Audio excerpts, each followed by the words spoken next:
سلام البنات، غنبدا بهذا الفيديو طريقه تحضير كراتان ساهل ولذيذ ان شاء الله. بعد ما سلقنا البطاطا كيف ما كتشوفوا راه مسلوقه، غادي نخويها في البانيو.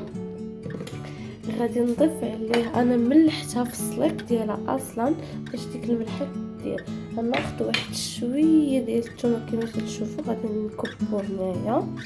غادي ندير شويه ديال الربيع كيف ما كتشوفوا. غادي نهز شويه ديال التحميره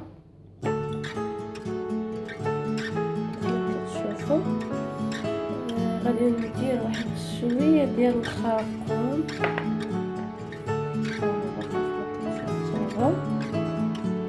غادي نهز شويه ديال البصار تا هو ندير شويه، وغادي ندير شي تاع زيت العود اللي غنضيفها.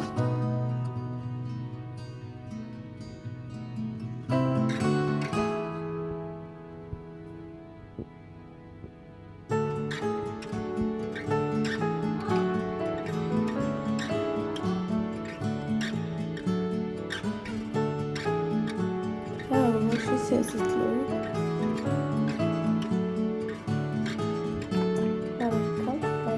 هكا غنخلط هذا الكل ديال الرجعنا شويه. غنوريكم كيف ما كتشوفوا. ملي دهنت الليمون هنا في الزيت غادي نكب فيه دابا ديك البطاطا.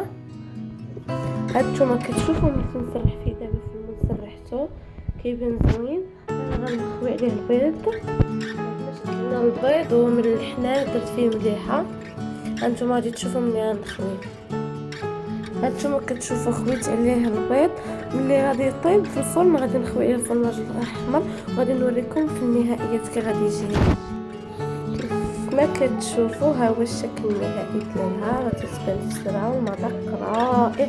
كنتمنى تجربوها ولا عجبتكم شاركوا في القناه ديالي وديروا لي جيم. شكرا.